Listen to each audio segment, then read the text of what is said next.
हाय, मैं रवि के बिंदास बोल में आपका स्वागत है। देखिए, रामनगर के सरकारी हॉस्पिटल के जो दयनीय हालत अभी दिखाई दे रहे हैं, उससे भी बुरे हालात होने वाले हैं। और ये आशंका जो मुझे पहले थी, वो आशंका अब यकीन पे बदलती चली जा रही है।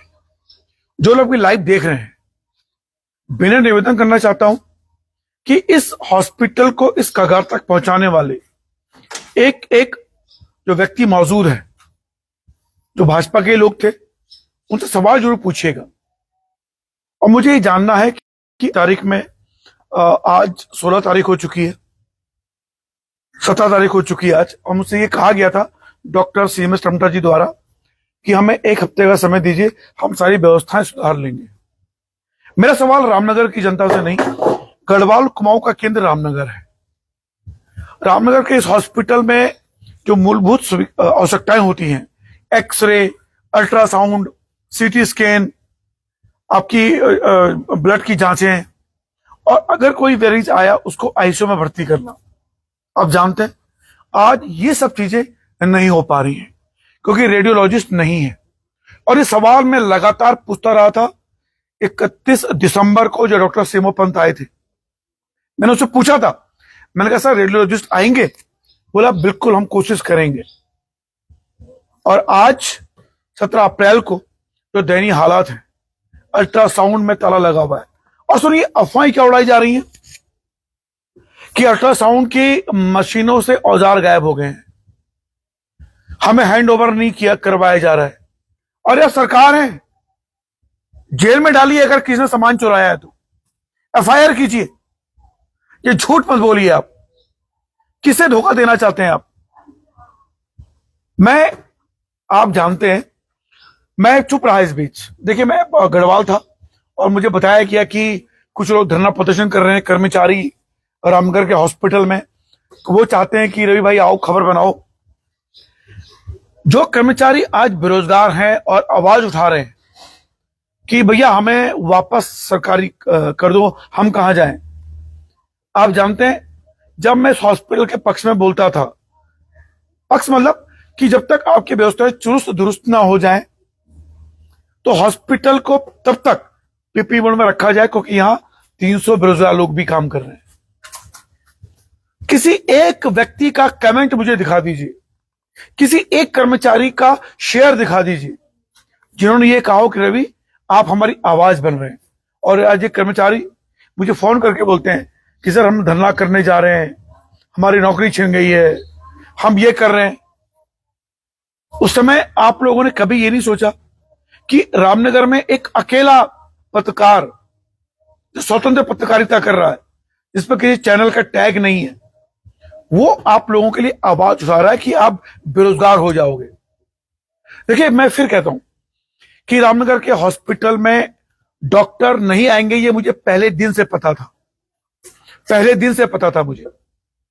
रामनगर के इस डॉक्टर में न्यूरोलॉजिस्ट नहीं आएगा, ये मुझे पहले दिन से पता था।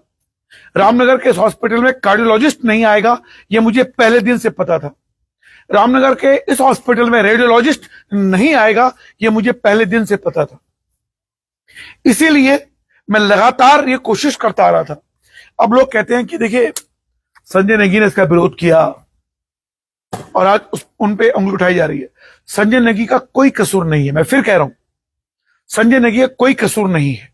संजय नेगी ने वही किया जो विपक्ष में एक नेता को करना चाहिए। हाँ, आज वो क्यों नहीं आ रहे सामने, ये सवाल संजय नेगी से उठाया जा सकता है कि क्यों 15 दिन हो गए, 16 दिन हो गए, क्यों अभी तक अल्ट्रासाउंड के लिए डॉक्टर मुहैया क्यों नहीं करा रहे हैं। ब्लड जांच 11 बजे के बाद बंद है, डॉक्टर रोस्टर में आ रहे हैं, और हालात ये हो गए जो OPD 350 400 बताई जा रही है, वो 100 भी पूरी नहीं हो पा रही है। हालांकि इसकी पुष्टि मैं नहीं कर पाया क्योंकि मैं जा नहीं पाया तक हॉस्पिटल, क्योंकि मुझे कहा गया कि 15 दिन तक हमें समय दीजिए। मैंने समय दिया, और यकीन कीजिएगा बदले की भावना से रिपोर्टिंग नहीं करूंगा, क्योंकि ये बात मुझे पहले दिन से पता था। लेकिन मैं डॉक्टर धन सिंह रावत जी से पूछना चाहता हूं दोबारा, अगर आपको डॉक्टर सीमो पंत ने झूठी जानकारी दी थी कि हम हर एक डॉक्टर मुहैया कराएंगे, तो आपने डॉक्टर सीमो पंत पर क्या कार्रवाई कर रहे हैं आप? दूसरा, अगर डॉक्टर सीमो पंत को मालूम था कि मैं डॉक्टर मुहैया नहीं करा पाऊंगा, मैं रेडियोलॉजिस्ट मुहैया नहीं करा पाऊंगा, तो आपको अपने इस झूठ के लिए इस्तीफा दे देना चाहिए तुरंत। या आप ये कहिए कि देखिए हम 2 महीने के अंदर एक परमानेंट रेडियोलॉजिस्ट देंगे सरकारी, और मैं चैलेंज कर रहा हूं कि आप नहीं दे पाएंगे। चुनौती दे रहा हूं मैं डॉक्टर धन सिंह रावत जी को भी और डॉक्टर सेमो पंत को भी कि आप इस रामनगर के सरकारी हॉस्पिटल को एक परमानेंट रेडियोलॉजिस्ट नहीं दे पाएंगे, नहीं दे पाएंगे। कारण जानते हैं? क्योंकि रेडियोलॉजिस्ट है नहीं आपके पास।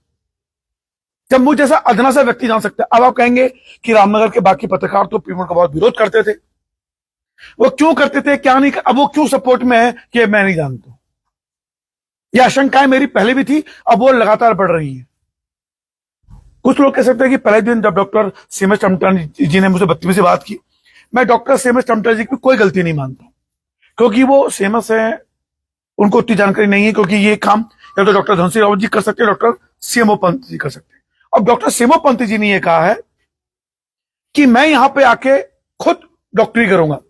तो सर, जब ये पीपी मोड था तब भी आपको अधिकार था, तब भी आप आ सकते थे, आप एक्स्ट्रा कर सकते थे, तब भी सेवाएं तब भी दे सकते थे। अब आप सीएमओ संभालेंगे या रामनगर के डॉक्टर की तरह व्यवहार करेंगे, 2 में से एक काम तो आपको करना पड़ेगा। और रामनगर में ऑलरेडी कोई डॉक्टर है, उसके बावजूद भी आप सेवा देते तो ये बात मानी जाती है, हाँ यार, कि डॉक्टर सीएमओ पंत रामनगर के डॉक्टर के अतिरिक्त एक काम कर रहे हैं। पर आप एक मुख्य डॉक्टर की भूमिका निभाने के लिए बाध्य हैं, तो इसका मतलब आप शुरू से ही झूठ बोल रहे थे, शुरू से ही झूठ बोल रहे थे आप। 31 मार्च को जब भी गया, मैं संशय में था, पर इस बार मैंने कोई रिपोर्टिंग नहीं करी। मैं चुनाव के बाद से रिपोर्टिंग नहीं करी, मैंने जनवरी में भी नहीं करी, फरवरी में नहीं करी, क्योंकि मुझे मालूम था कि इस पे बहुत बवाल मच चुका है। लेकिन बीजेपी के उन नेताओं को सोचना चाहिए गिरेबान में। अगर एक गरीब आदमी आज अल्ट्रासाउंड नहीं करा पा रहा है, एक्सरे के लिए परेशान हो रहा है, सीटी स्कैन के लिए परेशान हो रहा है, तो इन नेताओं को अपने गिरेबान में झांकना चाहिए। देखिए, आपको रामनगर के माननीय विधायक को नीचा दिखाना था, या रामनगर के पूर्व नगर मंडल अध्यक्ष को नीचा दिखाना था, या रामनगर के पत्रकार को जो लगातार आवाज उठा उसको नीचे दिखाना था। आप लोगों ने इसको ईगो ले लिया था कि नहीं, हटवा के रहेंगे हम इस हॉस्पिटल को, बाहर में जाए गढ़वाल कुमाऊं के लोग जो रामनगर में चंद इलाज के लिए आते हैं।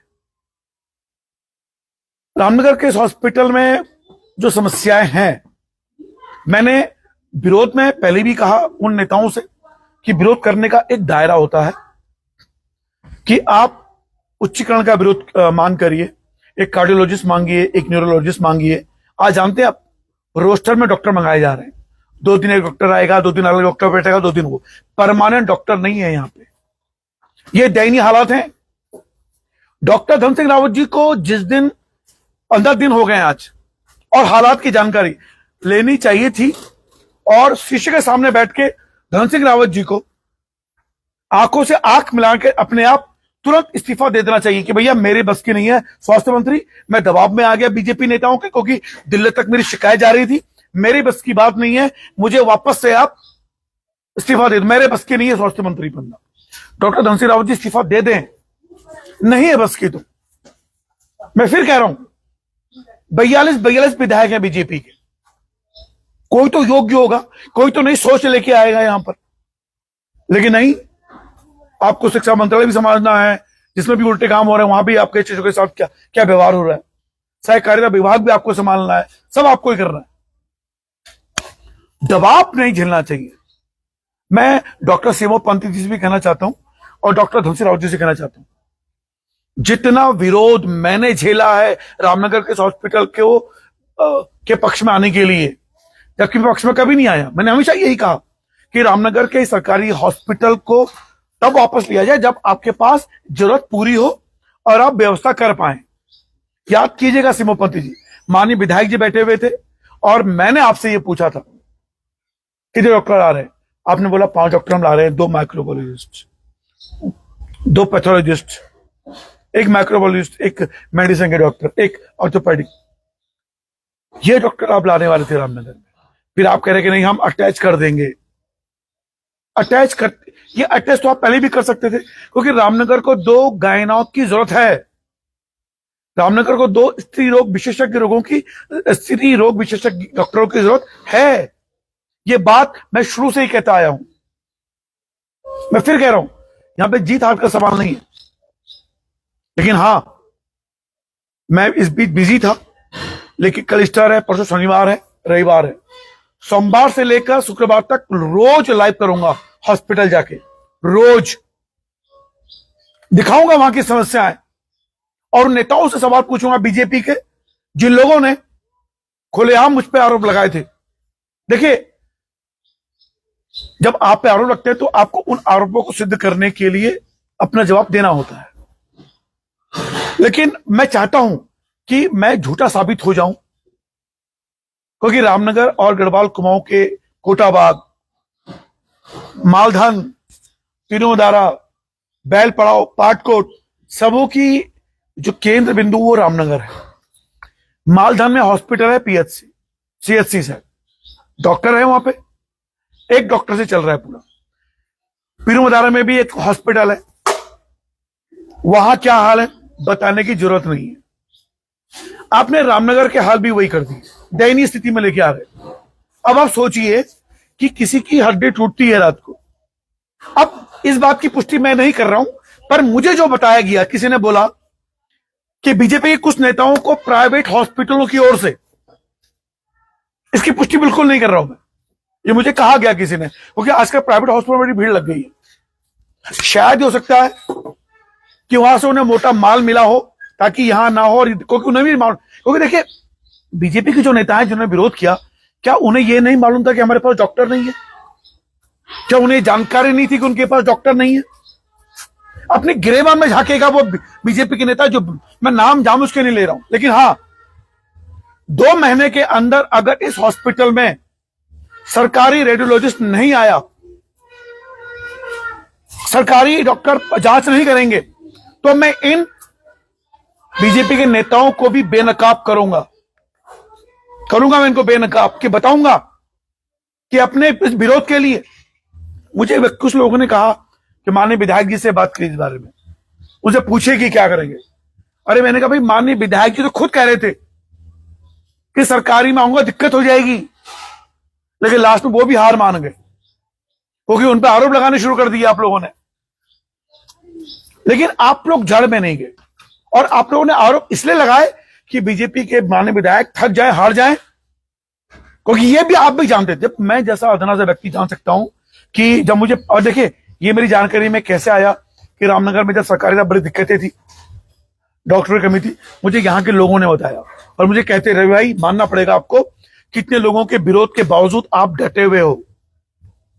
मैंने कहा मैं सच का साथ देता हूं, मुझे नहीं फर्क पड़ता कि मुझ पर आप गंभीर आरोप लगाते हैं नहीं लगाते हैं, क्योंकि मैं एक भोलेनाथ पर विश्वास करता हूं, और मैं जानता हूं कि वो मुझे कभी भी गलत राह में नहीं आने देंगे। लेकिन आज मैं निवेदन करना चाहता हूं आप सभी से, 2 महीने के अंदर अंदर अगर रेडियोलॉजिस्ट यहां नहीं आता है सरकारी, और वो सारे डॉक्टर यहां नहीं उपलब्ध होते हैं, मैं उन एक एक बीजेपी के नेताओं को इस ऑनलाइन बेनकाब करूंगा, और मुझे लगता है उन्हें खुद ही बेनकाब हो जाना चाहिए, उन्हें खुद ही शर्म से डूब जाना चाहिए। फिर आप कहेंगे क्या आप संजय नेगी के क्यों नहीं बोल रहे? मैं फिर कह रहा हूं, एक विपक्षी नेता का दायित्व है, कर्तव्य है, मजबूरी है कि वो विरोध करे, चाहे वो रंजीत रावत जी हो, यहां उन्होंने भी विरोध क्या करना चाहिए, क्योंकि विपक्ष वाला वो क्यों तारीफ करे किसी की। लेकिन एक जिम्मेदार व्यक्ति को यह सोचना चाहिए, और मैं रामनगर के स्ट्रिंगर पत्रकारों से भी कहना चाहता हूं, क्या वास्तव में आपको यह नहीं मालूम था, ये जानकारी में नहीं थी आपकी कि रामनगर में जब पीपी मोड़ हट जाएगा तो क्या हाल होने वाले हैं? और देखिए पीपी मोड़ आज नहीं कल हटना ही हटना था, हटेगा, कितना रहेगा। और मैं उन कर्मचारियों से जो इस समय रो रहे हैं कि भैया हमें हटा दिया, हमें हटा दिया, एक दिन आपको जाना ही था। लेकिन हां, यह सरकार की जिम्मेदारी है कि आप जो भी कर्मचारी बेरोजगार हुआ है उसे जॉब में रखना। लेकिन मूल समस्या है डॉक्टर होना। अब आप सोचिए, पहाड़ से जो व्यक्ति आ रहा है यहां पे, उसको बाध्य कर दिया 11 बजे तक की आपकी जांचें होंगी, ब्लड की, ब्लड कलेक्शन होगा, क्या 11 बजे वो पहुंच पाएगा यहां पे? अब अल्ट्रासाउंड आपका नहीं हो रहा है, और ये आरोप लगाए जा रहे हैं। और देखिए आश्चर्य की बात यह है कि मैं कुछ दिनों पहले पढ़ रहा था कहीं कि आपने कहा कि एक्सरे अल्ट्रासाउंड स्कैन के जो हमें हैंड ओवर नहीं किए जा रहे हैं, कोरा झूठ बोल रहे हैं। अगर प्राइवेट वाला अगर आपको हैंड ओवर नहीं दे रहा है, सरकार है आप, डॉक्टर धन सिंह रावत जी को तो इन लोगों को अभी तक एफआईआर दर्ज कर देनी चाहिए इनके खिलाफ, सीधे मुकदमा दर्ज करो। सरकारी व्यवधान करना बहुत बड़ी बात मानी जाती है ये, तुरंत। लेकिन आप ऐसा करेंगे नहीं, क्योंकि आपको अपने अपराध छिपाने हैं। और ये अपराध जो जानबूझकर आप लोगों ने किया है रामनगर गढ़वाल कुमाऊं के लोगों के साथ, जो रामनगर में इलाज करने आते थे। मैं इस प्रकरण में अगर अभी भी देखिए डॉक्टर रोस्टर में आ रहे हैं, परमानेंट डॉक्टर यहां है नहीं जो रोज काम ही करे। होना यह चाहिए था कि जब यहां ये सबको पता था कि 31 मार्च को हटना है, धन सिंह रावत जी पहले कह चुके थे, यानी 3 महीने का समय था। 3 महीने, मुझे याद है 31 मार्च को डॉक्टर नहीं आए, मैं बड़ा हैरान था। मुझे लगा कि 20 और जो लोग जो बीजेपी के नेता विरोध कर रहे थे वो चाहते 20 मार्च तक, क्योंकि उन्हें मालूम था कि 31 मार्च को सारे डॉक्टरों की लिस्ट के भी ये डॉक्टर आ रहे हैं, ये डॉक्टर आ रहे हैं, ये डॉक्टर जो सरकारी में पद अभी हैं उन्हीं डॉक्टर को लाने के लिए बताते भी ये डॉक्टर आ रहे हैं, ये डॉक्टर आ रहे हैं, ये डॉक्टर आ रहे हैं, ये रेडियोलॉजिस्ट है। लेकिन 31 मार्च तक कोई डॉक्टर उपलब्ध नहीं थे यहां पे। 1 तारीख को किया आनंद फनन में यहां से वहां से एडजस्ट करना। अब मेरा सवाल सीधे डॉक्टर सिमो पंत जी से है। सर, मैं आपका इंटरव्यू लूंगा इस विषय पर मैं आपसे जानना चाहता हूं, और कई लोग जो हैं तो वो ये वीडियो जो तक पहुंचाएंगे आप तक। आपके अंदर नैनीताल जिले के हर एक हॉस्पिटल की जिम्मेदारी है, सिर्फ रामनगर नहीं, नैनीताल जिले के सारी। एज ए डॉक्टर आप यहां आ रहे हैं रामनगर के हॉस्पिटल में, क्या आप मालधन भी जाएंगे? क्या आप काराढूंगी भी जाएंगे? क्या आप पाटकोट भी जाएंगे? क्या आप कोटाबाग भी जाएंगे? क्या बैलपड़ा भी जाएंगे डॉक्टर की भूमिका में? सेकंड बात, रामनगर चूंकि बेस है, क्या आपको वास्तव में श्योर थे आप कि जितने डॉक्टर के पद है सारे डॉक्टर मैं यहां लेके आऊंगा? क्या आपने डॉक्टर धन सिंह रावत जी को स्पष्ट नाम दे दिए थे कि जैसे हम हैंड ओवर करेंगे 1 तारीख को यहां आ जाएंगे? अभी कुछ दिनों पहले स्वास्थ्य महानिदेशक डॉक्टर सुनीता टमटा जी आई, मैं था नहीं, बाकी पत्रकारों ने सवाल पूछे नहीं उनसे। अगर मैं होता मैं 2 सवाल पूछता, क्योंकि उन्होंने ये कहा कि जब व्यवस्थाएं चेंज होती हैं तो थोड़ी समस्या तो आती है, और 350-400 ओपीडीयां हो रही हैं। पीपीपी मोड में 1000 ओपीडी हुआ करती थी, और यही नेता कहते थे कि ओपीडी मानक नहीं होता कि हॉस्पिटल अच्छा चल रहा है। गौर कीजिएगा, ओपीडी मानक नहीं होती कि हॉस्पिटल अच्छा चल रहा है। उस समय 1000 ओपीडी हुआ करती थी, आज 350-400 जो कह रहे हैं। हालांकि जो मेरे पास सूचना है वो 100 के आसपास भी ओपीडी नहीं हो रही है। हालांकि मैं गया नहीं, पुष्टि नहीं कर पा रहा हूं, मैं आरटीआई के तहत जानकारी लूंगा। सेकंड बात, आईसीयू बंद है, इसके बारे में डॉक्टर सुनीता टमटा जी से किसी ने सवाल नहीं किया कि दोबारा आईसीयू कब चालू होगा। डॉक्टर सुनीता टमटा महानिदेशक स्वास्थ्य विभाग, उनसे यह सवाल नहीं किया गया कि मैम आप ये कह रही हैं कि छोटी सी नई मौत तो थोड़ी दिक्कत तो आती है। 16 दिन हो गए हैं, 16 दिन। ईश्वर ना करे कोई भयंकर दुर्घटना हो जाए, बाहर से लोग आ जाए। अब तो इतने लोग रेफर हो रहे हैं, उनकी सूचनाएं भी प्रकाशित नहीं हो रही हैं। पहले 90 मामलों में, 100 मामलों में 10 रेफर होते थे, तिल का ताड़ बन जाया करता था। अब तो 100 के जो आ रहे हैं, जो गंभीर हैं, वो तुरंत रेफर हो रहे हैं। यानी रेफर होने का रेशियो लगभग संभवतः जितने आ रहे उतने रेफर हो रहे हैं। क्या इसकी जानकारी है? या ऐसा भी आ रहा है कि गंभीर मरीज आए नहीं रहा, अरे भैया अब हमें हॉस्पिटल में नहीं आना। लेकिन ये हालात, एक विश्वास बनाइए, सरकारी डॉक्टर पे विश्वास होता है, लेकिन डॉक्टर नहीं है आपके पास। ये बात डॉक्टर सिमो पंत जी को पता थी, तो क्या डॉक्टर धन सिंह रावत जी साहब को झूठ बोलना चाहिए था? और अगर डॉक्टर धन सिंह रावत जी को अपनी बात क्लियर कर दी थी कि हमारे पास ये समस्या है, और उसके बावजूद डॉक्टर धन सिंह रावत जी ने इस डर से कि दिल्ली तक हमारी शिकायत जा रही है दबाव बनाने के लिए, उधर से मुझे करना पड़ रहा है, फिर धन सिंह रावत जी को जवाब देना चाहिए।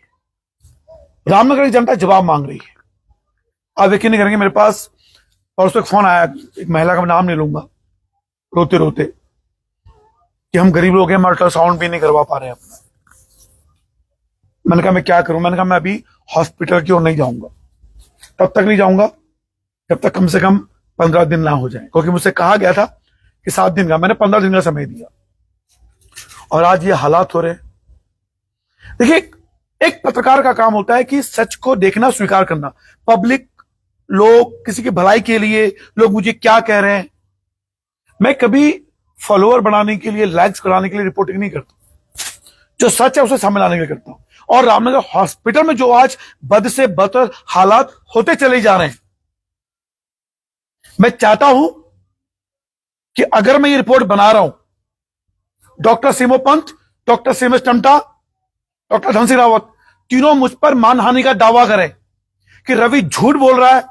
हमारे वहां रेडियोलॉजिस्ट भी है, हमारे वहां ब्लड जांच 1-12 बजे तक भी हो रही है, हमारे वहां आईसीयू भी चल रहा है, हमारे वहां कोई रेफर नहीं हो रहा है, हमारे वहां सब कुछ सुविधाएं हो गई हैं, हमारे पास सारे डॉक्टर उपलब्ध हैं, हमारे वहां कोई भी रोटेशन वाला डॉक्टर नहीं है, और रवि झूठ बोल रहा है, बरगला रहा है। तुरंत मुझ पे मानहानि का दावा करें आप लोग, जेल भेजे रवि को। लेकिन मैं जानता हूं कि आप तीनों के दिनों ऐसा कर नहीं पाएंगे। क्यों? क्योंकि आप अपने, जब आप जानेंगे निगाहों में, स्वास्थ्य सेवा के साथ खिलवाड़ बिल्कुल नहीं होना चाहिए। मैंने डॉक्टर धन सिंह रावत जी से कहा, सर आप मरचूला में बना दीजिए हॉस्पिटल, वहां करिए काम, पहाड़ के लोगों को आना ही नहीं पड़ेगा यहां पे। आप जानते हैं जब पहाड़ के मरचूला से यहां आता है, कभी कभी धनगढ़ी में, और इधर अब धनगढ़ी और पनोतो बन रहा है, उसके पहले जो नाला है वहां भी अब बरसातों में पानी आ रहा है, वहां से भी दिक्कत होने वाली है। तो जो गंभीर रूप से मरीज है वो कैसे आएगा? तो निवेदन करता हूं मैं, स्वास्थ्य सेवाओं से मजाक मत करें। और डॉक्टर शिवपंत जी, मैं इंटरव्यू लूंगा आपका जरूर, मैं पूछूंगा आपसे सवाल।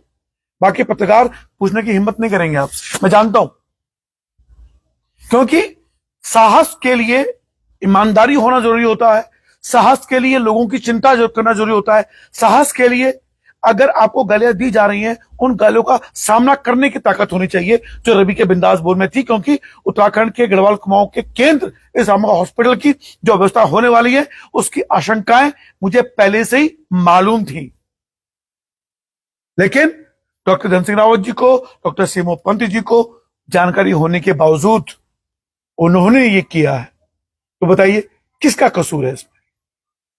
फिलहाल मैं निवेदन के साथ एक और बात आपसे कहना चाहता हूं कि एक दिन ऐसा भी आए कि देखिए, पीपी मोड तो सोल्यूशन हो नहीं सकता, वो तो हटना ही हटना है कभी ना कभी। हमें तैयारी करनी पड़ेगी, हमें ऐसे डॉक्टर यहां फिट करने पड़ेंगे, और ये हायर सेंटर होना चाहिए। ये तैयारियां हैं, अब जो हो चुका सो हो चुका, आप व्यवस्थाएं सुधार दीजिए। कम से कम अल्ट्रासाउंड, सीटी स्कैन, ब्लड जांच, ये चीजें कर दीजिए। पहाड़ का गरीब, देखिए गर्भवती महिला, हाँ मैं एक बात कहना भूल गया, डॉक्टर सुनीता टम्टा जी ने जब ये कहा कि कुछ व्यवस्थाएं तो आती हैं, गंभीर रूप से जो मरीज होता है, अगर उसको हम ये कहेंगे, जिसे हम गोल्डन आवर कहते हैं मेडिकल की लैंग्वेज में, कि कोई नहीं, आप थोड़ा सा 3 घंटे वेट कर लीजिए, हम व्यवस्थाएं कर रहे हैं, क्या वो गोल्डन आवर का मरीज 3 घंटे वेट कर पाएगा? क्योंकि बयान आपने दिया कि थोड़ी तो व्यवस्थाएं चलती हैं, थोड़ी व्यवस्थाएं नहीं है।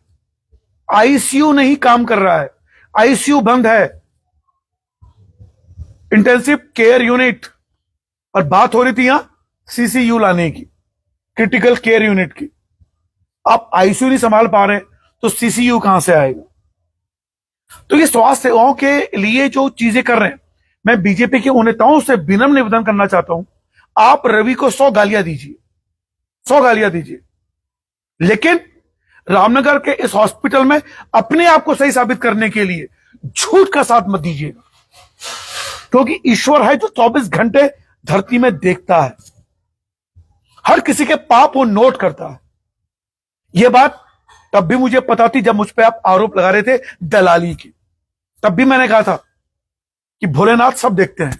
अगर मैंने इस हॉस्पिटल में किसी लालच के लिए रिपोर्टिंग की होती तो भोलेनाथ मुझे देख रहे थे, और उन्हें पता था कि उनका बेटा कभी गलत नहीं करेगा।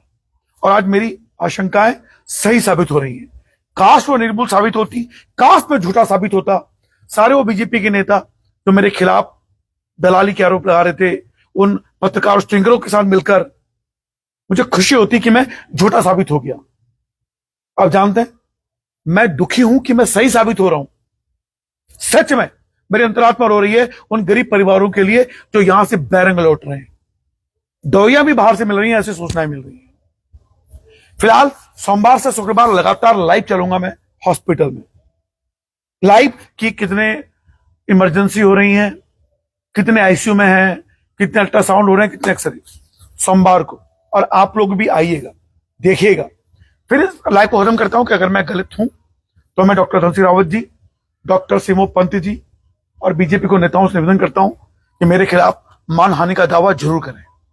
मैं चाहता हूं कि मैं झूठा साबित हूं इन 15 दिनों में जो हो रहा है यहाँ पे। निवेदन के साथ देख रहे थे आप रवि के बिंदास बोल। जय उत्तराखंड, जय भारत।